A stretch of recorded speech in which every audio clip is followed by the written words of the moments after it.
One popular history program shows children that one person can make a difference. I'm Jill Horner. This is Comcast Local Edition. With me this hour is Chris Myers, Director of Heritage and Outreach for the Alice Paul Institute. Thanks for being with us, Chris. Good to see you. Thank you. Before we get into this program that's specifically designed for 4th and 5th graders, talk to us a little bit about the Alice Paul Institute. The Alice Paul Institute, we're actually getting ready to celebrate our 25th year.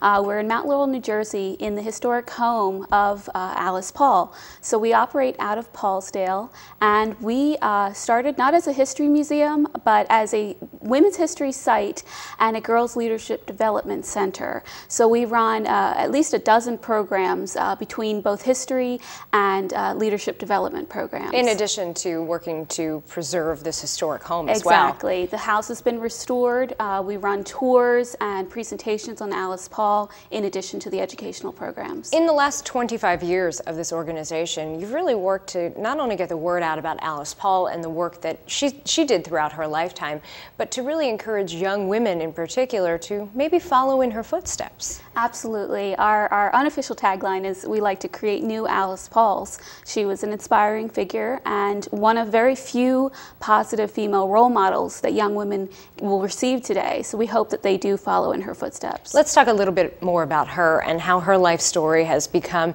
a very popular program for 4th and 5th graders, both girls and boys. This is actually called Meeting Alice. Yes. What happens when we meet Alice?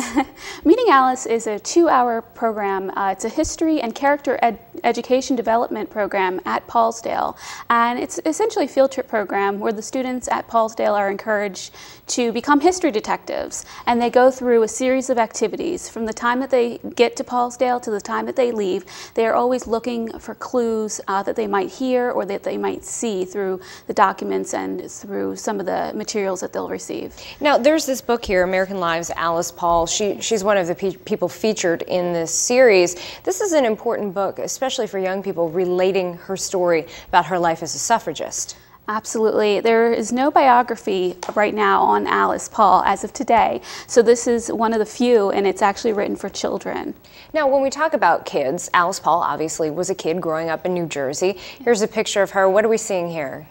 This is Alice. She's the oldest sibling here. She's about 8 years old. Her brother Billy, and the youngest sister is Helen there. And this is something that the kids actually experience. They have to put photos of Alice in chronological order. Yes, we ask them to use their history detective skills. They look at clues in the photograph to try to determine what order these photographs go into. Very difficult fight, obviously, to get the right to vote for women. What are we seeing here? That is Alice's parade in D.C. in 1913. She organized over 8,000 men and women to march in this parade. And that's just one of the things that she did throughout her lifetime. Obviously, a long, hard fight. She worked both in England and here in the United States as well. But talk to us a little bit about actually getting the right to vote, how that actually happened and the role that she played. Well, what she's most known for, what she's most popular for, is that she picketed the White House in 1917.